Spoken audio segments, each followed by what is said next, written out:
Are you a guitarist and singer who plays cover songs and you want to make 2025 the year that you just get out there and start getting paid gigs playing the songs that you love? My name is Finbar and I have 15 years experience gigging in live music venues, just playing cover songs. The last 5 years I've actually been full-time playing in pubs, bars, hotels and doing private functions like weddings and parties as well. In this video, I am going to talk about the 5 things that you can do right now if you want to get out there and start gigging as quickly as possible. So let's get straight into it.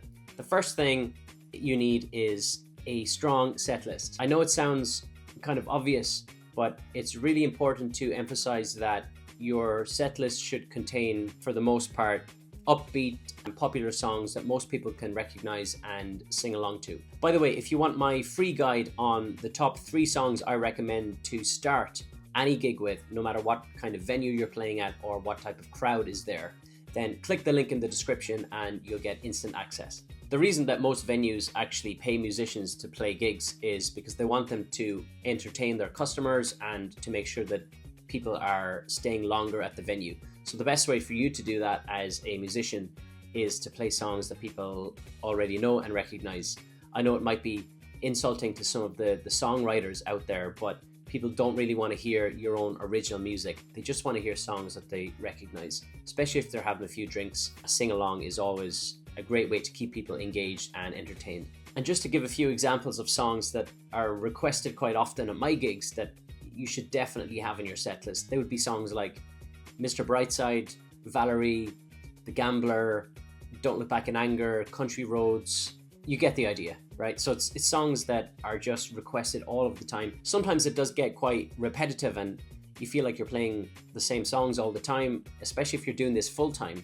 You're there for one purpose, and that is to entertain the customers at that venue. So you have to play songs that you think they're going to enjoy. For the most part, you can throw in the occasional song that maybe you enjoy playing yourself, but if you want to get out there gigging, making money, you've got to sing the songs that people want to hear. It might not necessarily be the songs that you want to play every night, but that's what you have to do if you want to get out there and entertain people. The second thing I'm going to talk about today is equipment. So obviously you need appropriate equipment, guitar, microphone, and an amplification system, some way of amplifying your voice and your guitar. Now, when it comes to guitars, I think there's a misconception out there that you need really expensive guitar. You definitely don't. I played the first 10 years of my gigging career with just a €400 guitar. It was perfectly sufficient, so you definitely don't need anything that is overly expensive. When it comes to microphones, I do recommend you have a decent microphone. It is important that your voice sounds as good as possible. So the one that I recommend is a Shure SM58. Most of the guys that I know who gig full-time use one of these. They're about £100 or $130 and very reliable. I've never had any issues and always feel like my voice sounds as good as it can be. The next type of equipment that you can use, it's completely optional, is a loop pedal or some sort of a looping system. Now, the pedal that I use, the RC3. Now, I've had this for 15 years and it's still going strong. And I use this primarily for a drum beat. So there's a built-in drum beat that you can use. You can also make your own drum beat by tapping the guitar. I use that quite often, especially in busier venues when I need to maybe pump the volume a bit more and make it a bit more upbeat. I don't think it's necessary to have a loop pedal or to be doing any crazy loops or guitar solos. I definitely don't do anything like that. I would class myself as a very average guitarist. I just play chords. I've never played a guitar solo in my life. So I just use the loop pedal occasionally. Sometimes I'll actually play Seven Nation Army on my loop pedal. And that's the riff that dun dun dun dun dun dun. Actually sounds quite good, and then you can sing over it and play the chords over it. So yeah, in summary, loop pedals can be fun, but not necessary. And lastly, it is important to have your own amp or PA system in case that the venue you're playing at doesn't have anything. Sometimes venues will have their own PA system and you can just plug straight into their desk, but obviously other venues don't have anything and you need to bring your own. The one that I use and recommend is the Fishman Loudbox Mini. I used to actually use a much bigger system 5-10 years ago, but nowadays it's very easy to get these much smaller portable amps that are actually very powerful, and you don't need massive PA systems unless you're playing maybe at a wedding or something where you really need the extra volume. But that's what I recommend. That's what I use in all the pubs and bars that I play at, where I need to bring my own system. I just have the Loudbox Mini in the corner on a stool, and it is so loud. It is really awesome to use, and it's fun. So if you are just starting out, I would recommend getting one of those portable amps, something like the Loudbox Mini, or there are also cheaper alternatives that are also very powerful. The third thing that you need if you want to start gigging this year is to have a decent social media presence. Now, that does not necessarily mean having lots of followers or lots of content and lots of videos.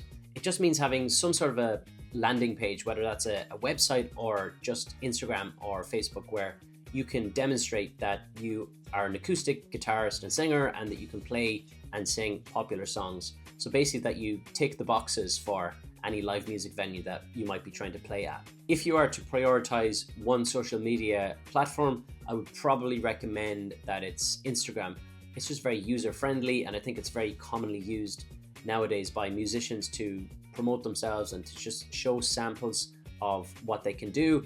Also, many live music venues use Instagram to promote their live music, so it's very easy to connect with them that way. It also doesn't really require much effort to make your Instagram page look like a musician's profile. You just need to have a good profile photo, change your bio to say something like acoustic guitarist and singer, and then have some recent videos of you playing maybe at another venue, or if you don't have that, well then just you playing at home, playing some popular songs and just demonstrating your abilities as a performer. Action item number 4 is research and target venues. So I know it sounds quite obvious or self-explanatory, but you need to determine which venues have live music in your area and which ones you are suitable for. So Google Maps is a great way to do this. Just type in live music in whatever city you're in, and it should bring up a list of venues that have live music. You should keep a list of them and go and check them out. I recommend always going in person where possible. Try to meet somebody face to face.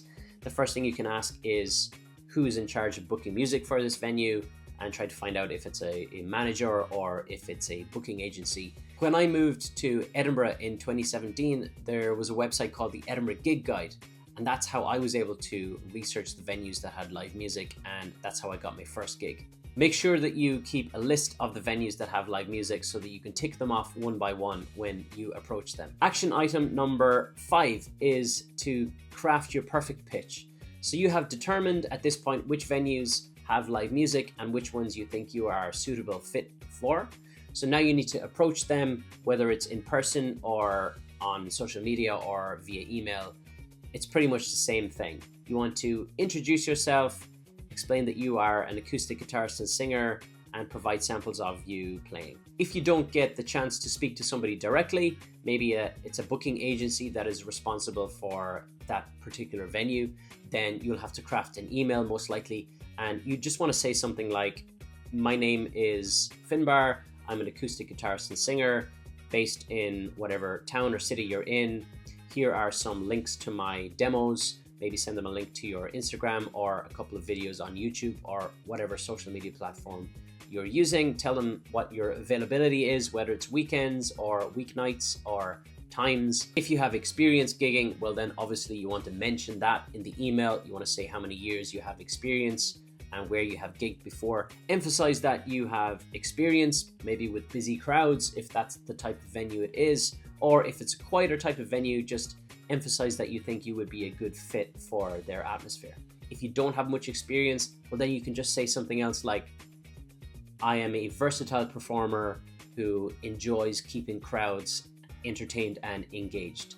So something a bit more vague like that is just as effective sometimes.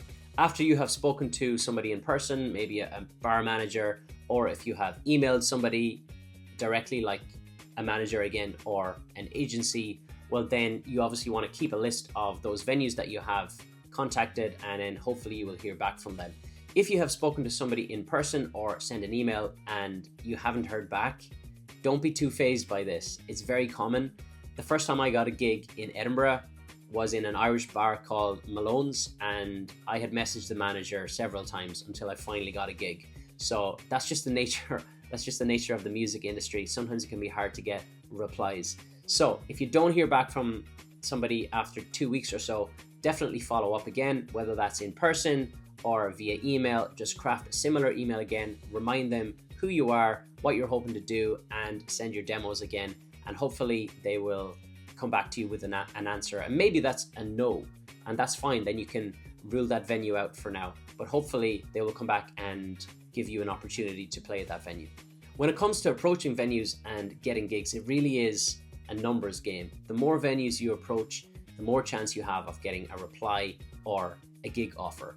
And I would say, from my experience, I've often been rejected by venues that I thought I was going to get a gig.